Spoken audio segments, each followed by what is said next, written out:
Hi, today I'm trying for the first time a discontinued fragrance created in the 1980s, and it's called Lauder for Men by Lauder.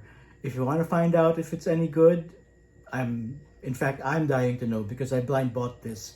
If that interests you, please stay tuned. So here's the box. And the plastic wrapping, I think, was just improvised by the seller, so it's not the original, if it was ever wrapped in plastic before.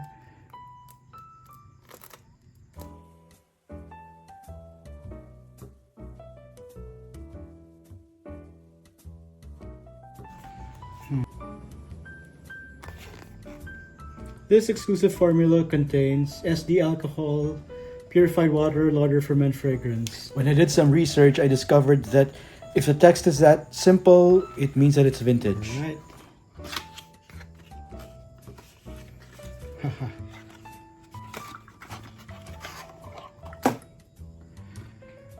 It's an interesting bottle. And holy crap. Oh, the thing came off.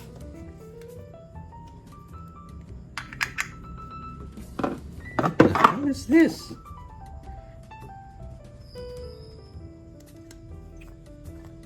Oh. So what I got is apparently a splash bottle. I was thinking of putting it in an atomizer first before trying it out and spraying, but then I just looked and I've run out. So what I'm gonna do, because I really want to try it now, I'm going to use it as the people of the time did. I still remember that when I was a kid, just doing that. This is not as old school as I imagined it would be. It's supposed to be an aromatic fougere. Kind of good. This smells very masculine. It's not a powerhouse. It's not one of the powerhouse fragrances from the 1980s. It's much smoother than, say, Kuros, for example, and there's nothing animalic about it. I think I'll douse myself with this. Oops, that's a lot. Well, the good thing is that it didn't turn. It still smells fine. The notes are supposed to be juniper berries, galbanum, green notes, clary sage, anise, lemon, coriander, cardamom, mandarin orange. Those things are at the top. Those are too many notes, and as you probably already know, the perfumery of the 1980s, they put tons of notes and they blend them together. But is there a note that stands out as far as the top notes are concerned? Okay, I'm picking up the lemon. I'm not picking up the galbanum at all. Juniper berries, not really. Green notes, yes. So I'm picking up the citrus notes. The anise also. But rather faintly. But even after just like maybe 2 minutes, or even within the first minute, I already could smell a bit of jasmine. Rose, not so much, which is supposed to be a middle note. I don't pick that up. And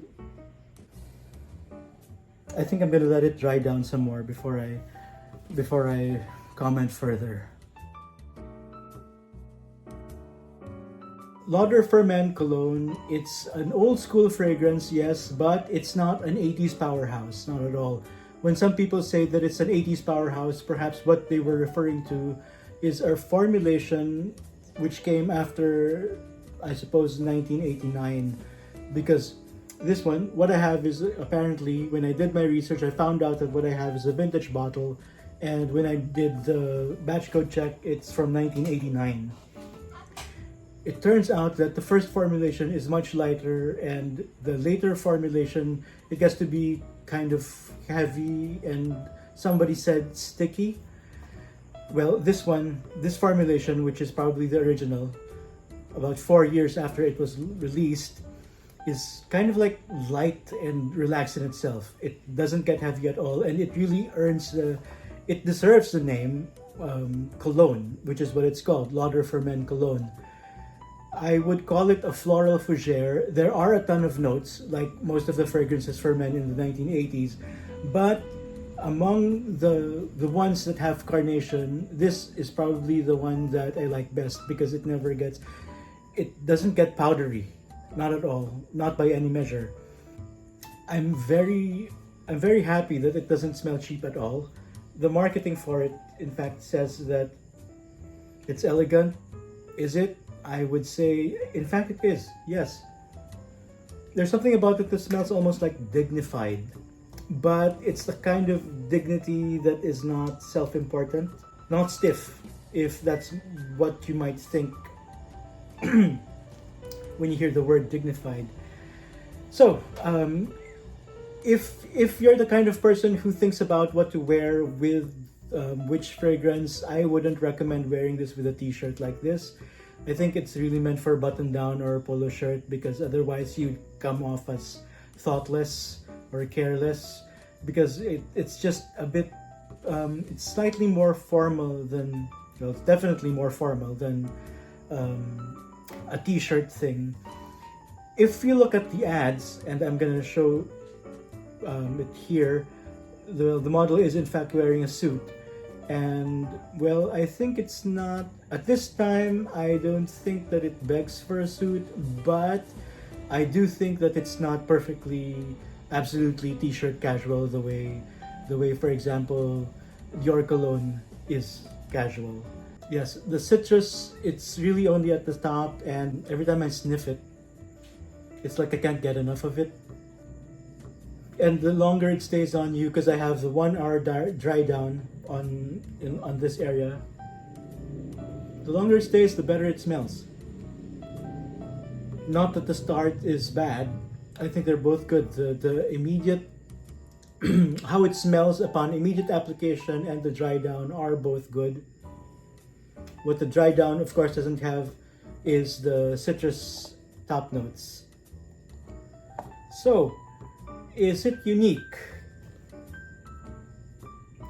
I would say yes, it is unique. I have maybe 7 other bottles from the 1980s, and it doesn't smell like those bottles. However, if the question is is it special, that's difficult to answer. I think in terms of old school elegance, I don't think there's anything quite like it, because it's not leathery, it doesn't get leathery, it's not heavy, it feels very, very light and impeccably well balanced. However, if the question were, did it go to the top 10, to my top 10? No, certainly not. Did it go to my top 40? I don't think so. Is it all that special? Well, let me put it this way. I'm really glad that I have it, but would I pay top dollar for a bottle of the vintage Lauder for Men? I think I'd go as high as for 100 ml. I think I would go for as high as maybe $50. Beyond $50, I wouldn't shell out for it. It's just, even though it's great, it's a very beautiful floral fougere, but I think that if you look at everything else that's out there, I think that you'd probably agree with me that there are better ones. If you, however, attached some memories to the fragrance, then by all means, yeah. But if it's a totally new fragrance to you, I'd say if you find one and it's less than $50, less than 2,500 pesos, I say go for it. Yeah, absolutely. It is really, really, really good. So, thanks for watching. See you next time.